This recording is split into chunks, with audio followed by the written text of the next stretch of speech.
নির্বাচন সামনে রেখে প্রশাসন ও গণমাধ্যমকে নিরপেক্ষ ভূমিকা পালনের আহ্বান জানিয়েছে জামায়াতের আমির ডাক্তার শফিকুর রহমান। গণমাধ্যমের সাম্প্রতিক ভূমিকার সমালোচনা করে বলেন, অভ্যুত্থানের সময় সবার ভূমিকা জনগণ মনে রেখেছে। দুপুরে ইউরোপীয় ইউনিয়নের নির্বাচন পর্যবেক্ষক দলের সাথে বৈঠক শেষে 11 দলীয় জোটের আসন সমঝোতার বিষয়ে কথা বলেন তিনি। জানান, 2-1 দিনের মধ্যে সবকিছু খোলাসা হবে।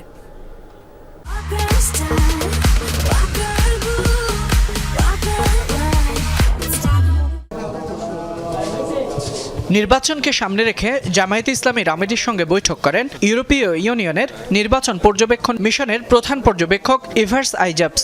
সোমবার দুপুরে রাজধানীর ভাটারার জামায়াত আমিরের রাজনৈতিক কার্যালয়ে বৈঠকটি অনুষ্ঠিত হয়। সেখানে আলোচনা হয় জাতীয় নির্বাচন ও সমসাময়িক বিভিন্ন ইস্যু নিয়ে। বৈঠক শেষে জামায়াত আমির বলেন, আগামী 2-1 দিনের মধ্যেই দৃশ্যমান হবে 11 দলীয় জোটের আসন সমঝোতার বিষয়টি। এ সময় প্রশাসন ও গণমাধ্যমের সাম্প্রতিক অবস্থানের সমালোচনা করেন তিনি। বলেন, গণ অভ্যুত্থানের সময় সবার ভূমিকা জনগণ মনে রেখেছে।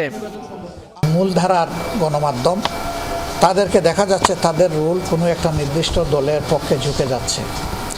ওই ঝুঁকাতে এখন বাংলাদেশে বড় কিছু হয় না, এটা ঠিক, কিন্তু আমরা তাদের কাছে এটা এক্সপেক্ট করি না, এটাও ঠিক।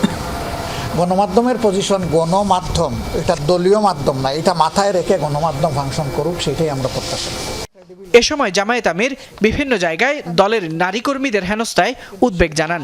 সেই সাথে সুষ্ঠু নির্বাচনের জন্য সরকার ও ইসিকে তাগিদ দেন তিনি। আমাদের বোনদের, মায়েদের নির্বাচনী প্রচারণায় বিভিন্ন জায়গায় বাধা দেওয়া হচ্ছে, এমনকি হেজাব খুলে নেওয়ার ঘটনাও ঘটেছে। ঘোষণা দেওয়া হয়েছে, এদের কাউকে দেখলে তোমরা ঠেকিয়ে দেওয়া। রাজনৈতিক দলের কাজ হচ্ছে সকল শ্রেণী পেশার বয়সের মানুষকে, লিঙ্গের মানুষকে সম্মান দেখানো। শুধু রাজনৈতিক কারণে আমরা কাউকে অপমান করার অধিকার রাখি না। এর আগে সকালে ডাক্তার শফিকুর রহমানের সঙ্গে দেখা করেন চীনের রাষ্ট্রদূত ইয়াও ওয়েন। আলোচনা হয় দুদেশের স্বার্থ সংশ্লিষ্ট বিষয়ে। ফয়সাল মাহমুদ, যমুনা নিউজ, ঢাকা।